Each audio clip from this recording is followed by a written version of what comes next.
Hello and welcome. So we are here again. Hi. Hi, Corey. How are you today? I'm good. How are you? So pretty cool. We had a plan for a podcast, and then that plan changed. So this is going to be what it is. We're just winging it. We're winging it. I did have a great idea though. So anyway. Keep listening, keep checking us out on Facebook, and however else you do that. We just published on Amazon Music as well. Trying to get on Apple as well. Okay. Trying to. That hasn't started yet. Okay, cool. So I'm curious to know, because you haven't been walking this path as long as I have, and I haven't been walking long as other people, whatever. That doesn't matter, but I'm curious to know what you think when I say the giants of the faith. The giants of the faith? Yes. What do you think that means? I think it sounds like to me it would, well, I guess right now it would be like April. Pastor April is a giant of the faith. She's a leader. She knows her word. She's really versed in loving people. She's a giant in the faith. Okay, cool. I like that. It's like, so this week I don't know. I picked a book up off my shelf, which I do sometimes, and if I'm in between things to do, and I just started reading it, and the book is called Running with Giants, and it's by John Maxwell, and in it talks about giants of the faith, which would be people like Moses, Abraham, Noah. They're giants of the faith.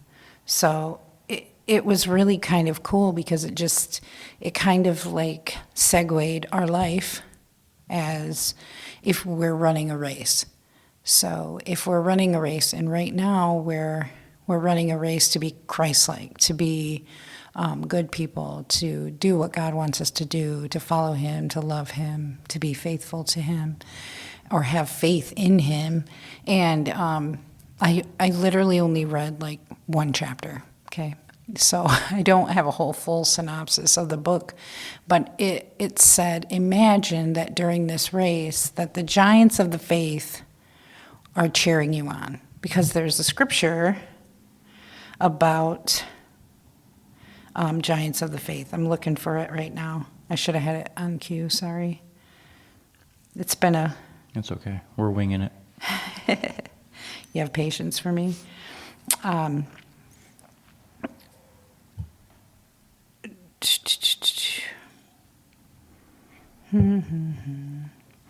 it says, it just talks about the giants of the faith. I think it is in Hebrews. It talked about a lot in Hebrews. Faith is confidence in what we hope for and assurance about what we do not see. By faith, Noah, when warned about things not yet seen, in holy fear, built an ark to save his family. It's really kind of cool to me because I've, in reading the word and listening to the stories, and, sometimes you're like, when you haven't been into the word as much as me, but there's some huge characters, people in the Bible who have had immense amounts of faith. God has asked them for a lot, and they have believed in Him and trusted Him. It is Hebrews. It's Hebrews 12:1. It says, therefore, since we are surrounded by such a great cloud of witnesses, let us throw off everything that hinders and the sin that so easily entangles, and let us run with perseverance the race marked out for us. So a great cloud of witnesses. giants of the faith, the Abraham and Noah, and like the things that God, like Noah, for instance, everybody knows the story of Noah's Ark, right? And God literally told Noah to build a boat in a place because he's going to flood the earth in a place that it never rained. So here's this guy who's building a boat in a place for a flood in a place where people didn't know what rain was, and everybody was like, "You're nuts." That's why he's a giant of the faith. Yeah. He was like, all right, I'm going to start building. Yeah, because my God says to do this.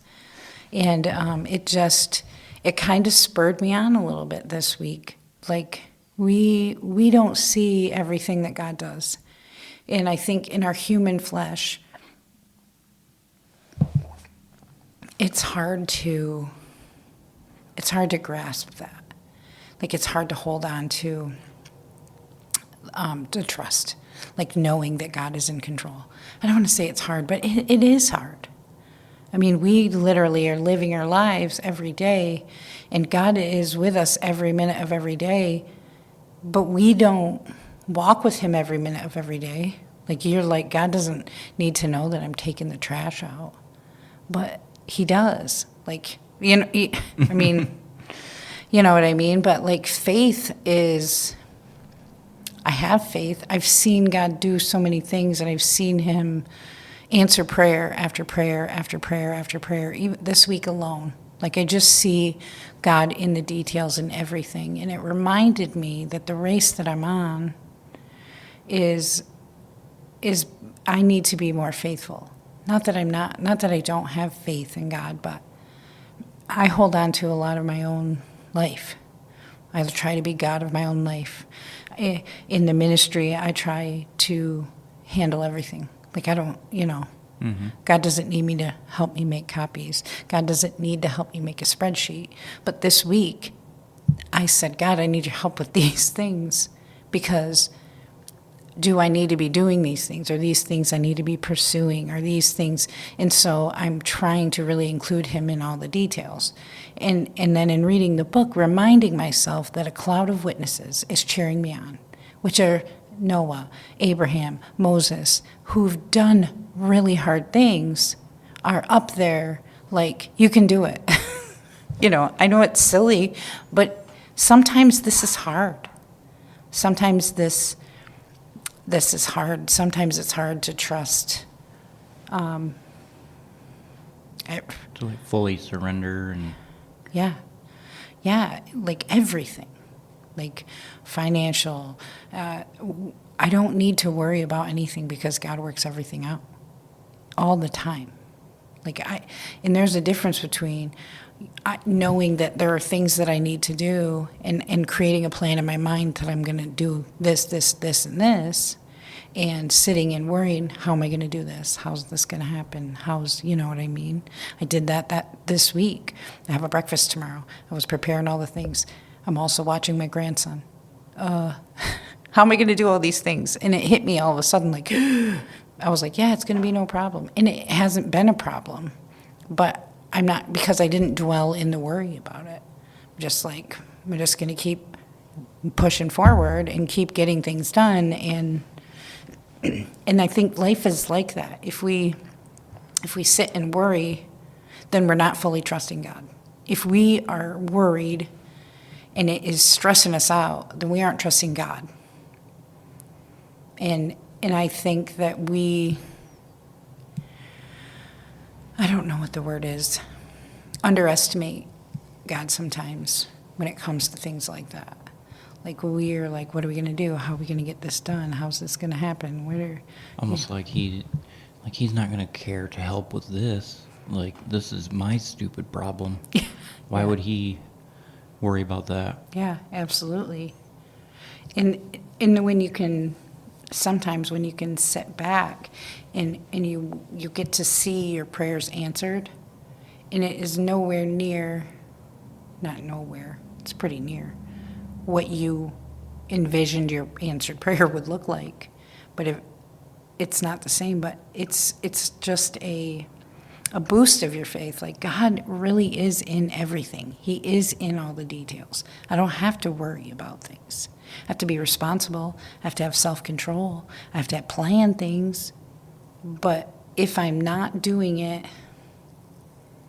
with him, then, what is it going to be fruitful? Is it going to be all it could be? Well, look how good our band practice was when you came down and prayed for us and prayed over the instruments and everything. Yeah.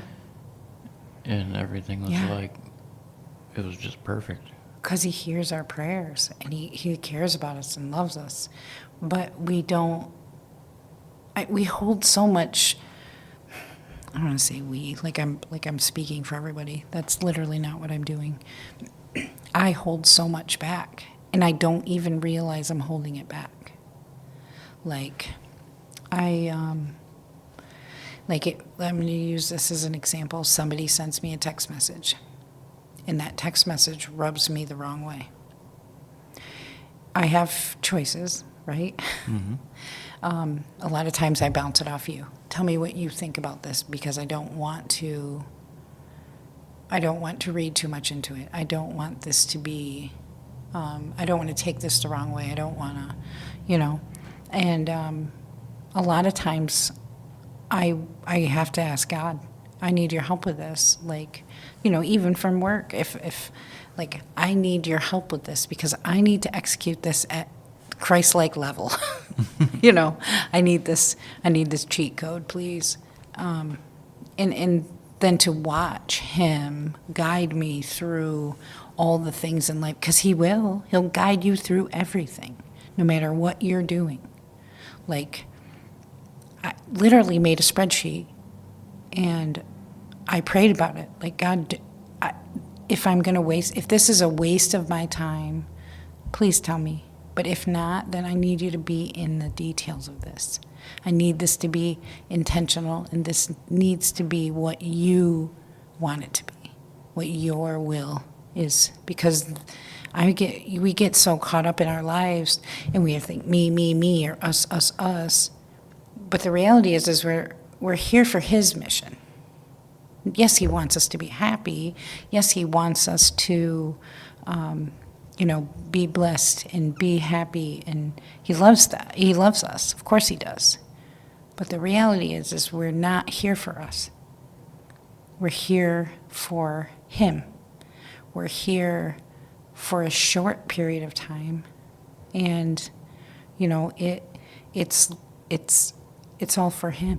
And if we're not living like that, and if we're not letting him in on all the parts of our life, can we expect him to be in all parts of our life? I think sometimes we get caught up in well, God didn't answer my prayer or whatever. Sometimes you're bummed out at God, dude. And we even sometimes in my prayer room, or when I'm talking to the girls, I'm like, seriously, God, you see me down here, right? I need to handle this, you know what I mean? But what parts am I holding back from him, so that he's not handling it. I'm not handing it to him. I'm not trusting him. I'm not doing what he's asked me to do. I'm not doing what the word says. I'm trying to handle all these things on my own. And when you let him in on the details, he's all about the details. In the Old Testament, every time that they're building the temple, the first temple that Moses built, the tabernacle, in the priest, down to the priest's clothing, everything is so detailed.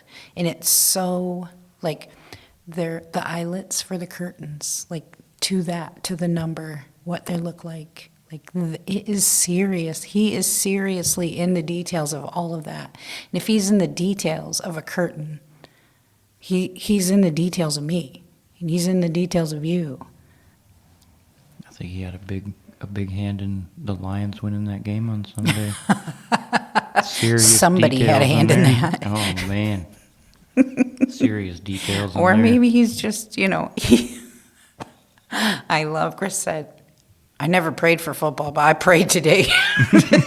Well, it's a good thing he did, because they needed it. But you know what I mean? If it benefits his purpose, then you know. I don't know how it would benefit his purpose. It keeps us happy, I guess, right? Well, I don't know, because you guys were Well, I not. don't know. Well, without their win, Bates wouldn't have kicked that field goal, and he wouldn't have went on national TV saying, "I'm just here because the Lord is good, and I hope people see Jesus through me." Yeah, that's true. Oh, I never thought of that. That's what I mean. He's in the details, the small details. A 52-yard field goal that resulted in him saying exactly that. Yeah. To millions and millions of people. Yeah. On Sunday night football. Hmm. Yeah. Yeah. To God be the glory. That's so cool. I like it. I didn't even click that together. But you're right. But I don't want to say I underestimate God, but I think I do a little bit. I think I don't trust him with everything. Like, I trust him with big stuff, but I don't trust him with everything. I don't know if I'd use underestimate from my or my perspective with it. I would replace underestimate with burden. Okay. Like I trust him with big things, no problem. But I got to change the tire on the car. Like, I don't want to burden him with helping me make sure that all the lug nuts come off smoothly. Yeah. When really I should be praying to him that the lug nuts come off smoothly. Otherwise, it's going to be a big problem. Yeah. So you think, like, the small things we hold. Yeah, I don't want to burden him. He's busy with real prayers. Why would he stop that to help me with my lug nuts? Right. That's how I kind of feel about the small things with him. Yeah. Go answer somebody else's real prayer. Yeah. But he is. Yeah. So he can also handle the small things. We give him your lug nut problem, he can handle that. We just don't. I get stuck in my head a lot, and my heart is the Bible says your heart is deceitful. It really is. Your heart is emotional. My head is logical, and so my heart and my mind, they just fight all the time. They're in a constant war. You know what I mean? And then I have to pick through. And in my head, as I think and I overthink and I overanalyze, and then I worry and then I freak out and then it's whatever. And it is like, I feel like this week he literally said to me, I gave you the instructions. If you didn't get it the first time, read it again. Reread it.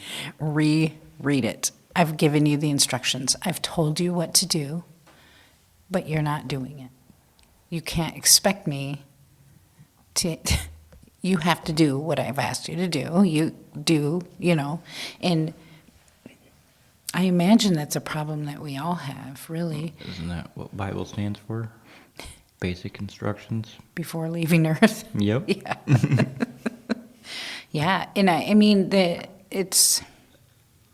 I get really hard on myself because I try really hard to be and do everything that I think God wants me to be and do.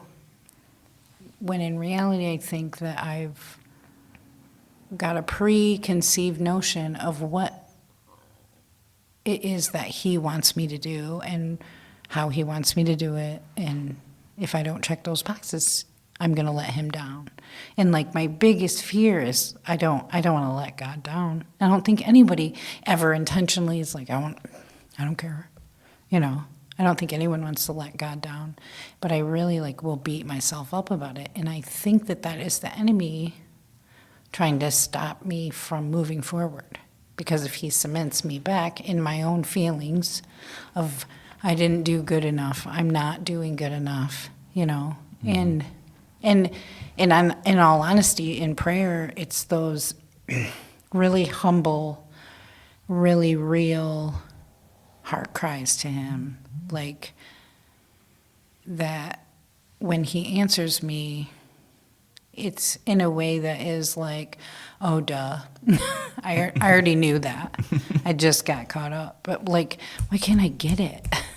And I guess that's why it says that there's a cloud of witnesses just following you around like, you can do it. Come on, you can do it. Because we're going to fall. We're going to make mistakes. We're going to beat ourselves up. We're going to be hard on ourselves. We're going to do all that. And it helps when you have, like we have a church, so it helps because we lift each other up. Mm-hmm. We recognize when somebody needs something and we help them any way we can. We're still new at learning how to love well, but we try really hard, and so I think that like when I was reading about it's running with giants and running with the giants of the faith, and like I believe the book goes one by one with each one of these giants and what this particular person would say to you had you, if they came down and were running the race standing next to you, what words of encouragement would they give you so that you could keep going? And one of them was Esther, and you should read the Esther story sometime. It's really awesome, but the big thing from that, the scripture says, perhaps you were born for a time like this. And like, maybe we don't know that. You got a t-shirt that has that on it, don't you? Yeah. Yes, absolutely, yeah. And when I bought the t-shirt, okay. When I bought the t-shirt, I had no idea what that even meant. And so then I wore it, and somebody had commented on it. They're like, And then I was like, I need to go read that. And like, once I did, I was like, oh, that's awesome. But there's so many stories like that of people that are just faithful, people that are like, God anointed David as a king. He was a shepherd boy. He took care of sheep, God told Noah to build a boat, and he did. God gave Abraham and Sarah a child when they were like really old. And then God asked Abraham to sacrifice that child that he had waited probably 100, I don't know how many years to get. And Abraham had enough faith in God and God's plan and what God was doing that he was going to do it. But God stopped it. And as a reward for his faith. That's faith.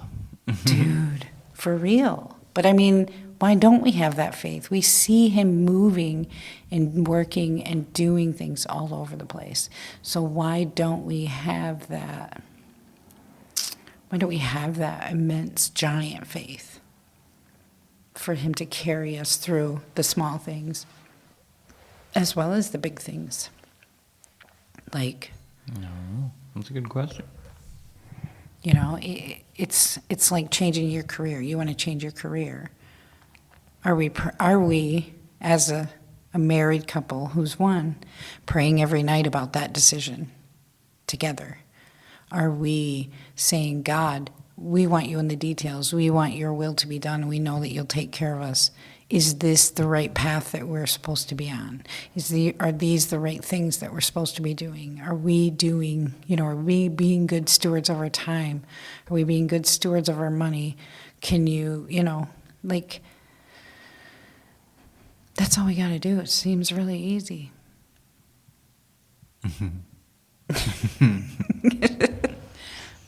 But we don't, we try and plan without him, or we leave him out of the details and things.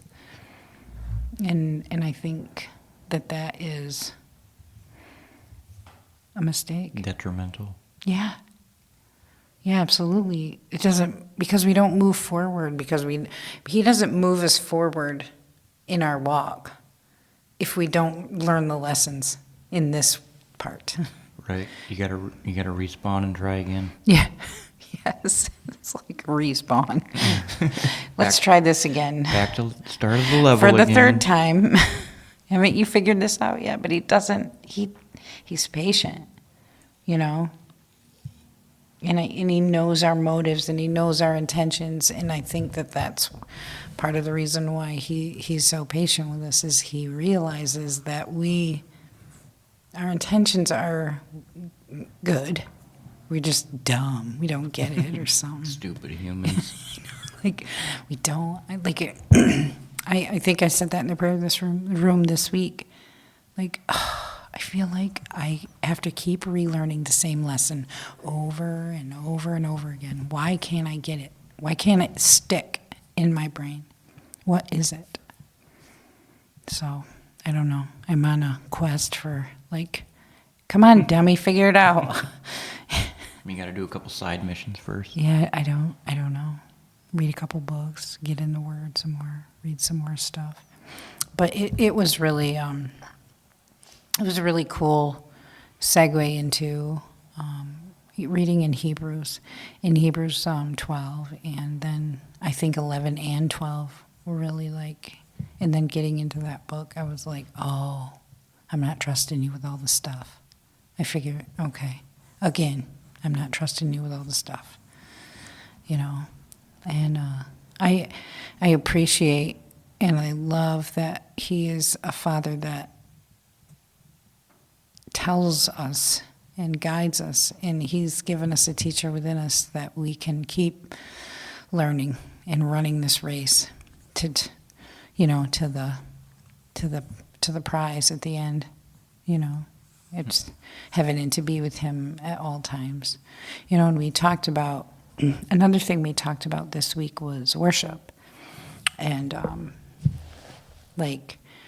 we're doing a study on holy fear, which is amazing. But we also got on the topic of worship, and like worship isn't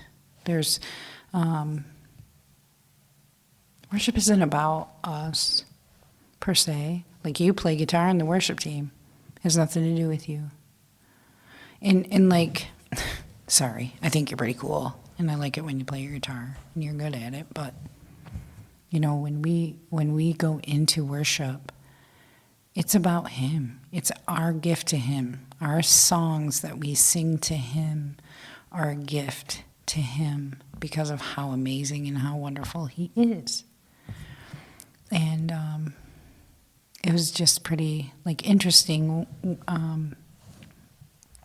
In Ephesians, it talks about the different, I just learned this too from one of the other girls.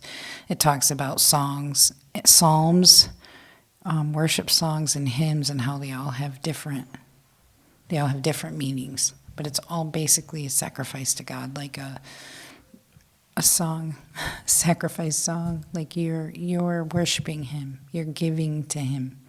You know, we've had podcasts about music where we talk about music as like, we want it to stimulate our mind. We want it to be good. We want to love it. We want everything to be awesome about it. And if it doesn't, then we don't listen to it. So, I agree. It's a privilege to be able to listen to music. But when it comes to worship, I think we sometimes forget that it's not about us. There's I don't know what verse it is or what it is, but that was in one of my heavy metal Christian music groups.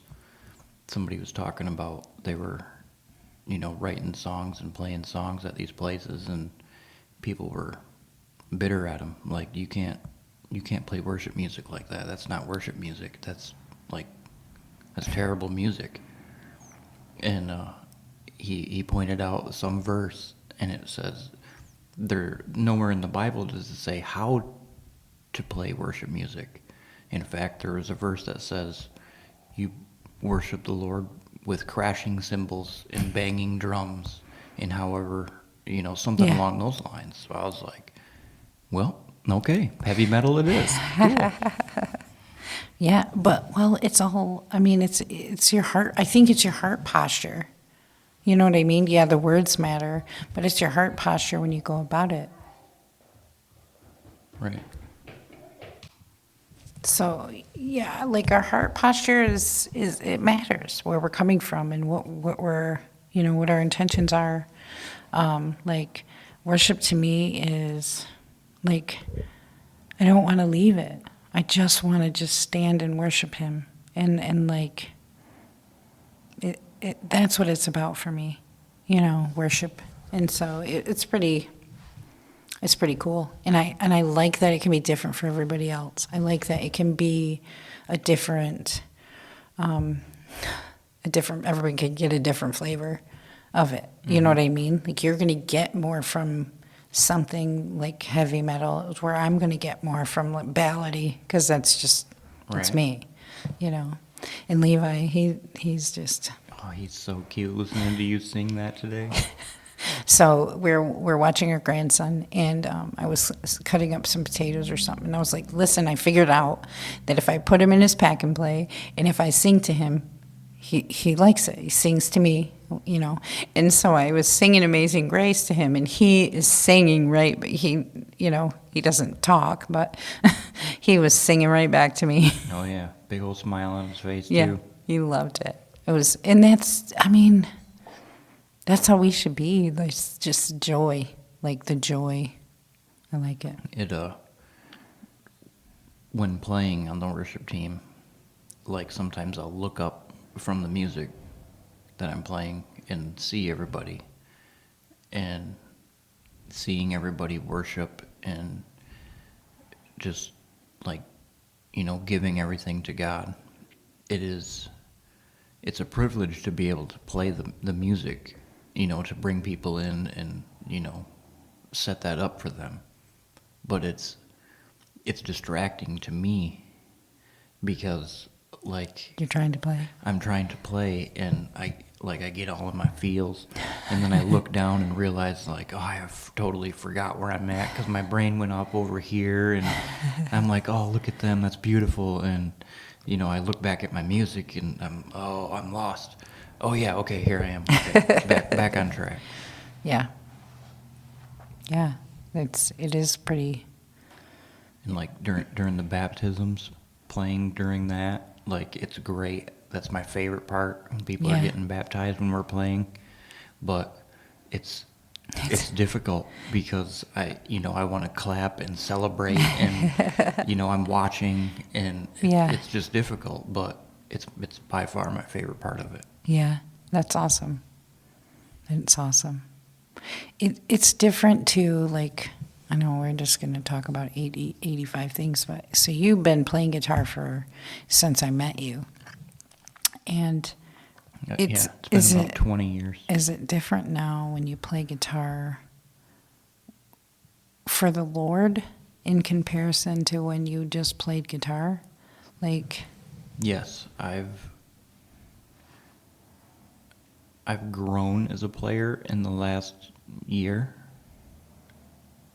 Like, my knowledge of playing, how I play, just learning the craft of playing guitar, I've grown in the last year more than I have in the last 15 put together. Yeah.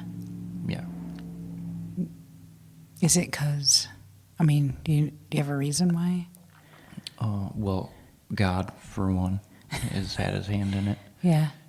And playing with other musicians that are better than you. Okay.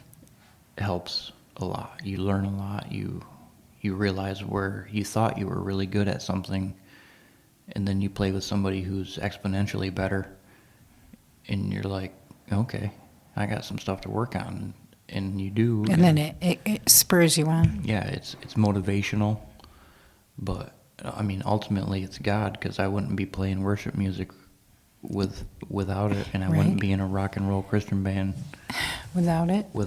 So yeah, that's really he's cool. got me on the right path somewhere down the line. Yeah. He steered me. Yeah. It's full circle back to what we were talking about, running the race and having people cheer you on, and whether those people in your life recognize it or not, but who they are and what they do has a direct impact on you and your level of motivation and your level of, what you're going to do. Yeah. Confidence. Yeah. Yeah. Well, like a year ago, last summer, I was gonna play on the worship team with Kathy, but I hadn't taken the plunge. I hadn't taken the time to learn anything about, the word and really any of this. It was so new, and we tried it, and it Just didn't my work. heart wasn't in it. So I was like, I can't do this. My heart's not in it. It doesn't feel right, Yeah. and I didn't want to do that to the worship team or to Kathy or Yeah. like it's not right. If my heart's not in it, it's not right. Yeah, absolutely. And coming back from the Dominican, it was like, all right, let's do it. And it's been going at 100 miles an hour ever since. Yeah, that's awesome. I think you're right, though. Like, God, well, that's what we were talking about. God is in the details, when He is in the details of everything. And that is like, it doesn't work without Him in the details. We got to learn to trust Him and be, keeps moving forward. So that's the advice of the week. It's just one foot in front of the other. He's with you always. He's holding our hand, and He's going to help us if we let Him. If we stop taking everything from Him and trying to do it on our own. Let Him be in the details. Let Him be in the details. Awesome. So, anyway, shorter podcast this week, but we just did it on the fly. We wanted to throw one in there. We got a lot of stuff happening in our life, and we still don't have a podcast studio. But so keep us in your prayers. We need some stuff, but most importantly, we just want God in the details, and we need Him to be all in this podcast and in the details of it. So if you're a praying person, that's what we want. We want God in all of it. We want Him to use us as vessels to get His word out and to speak His truth.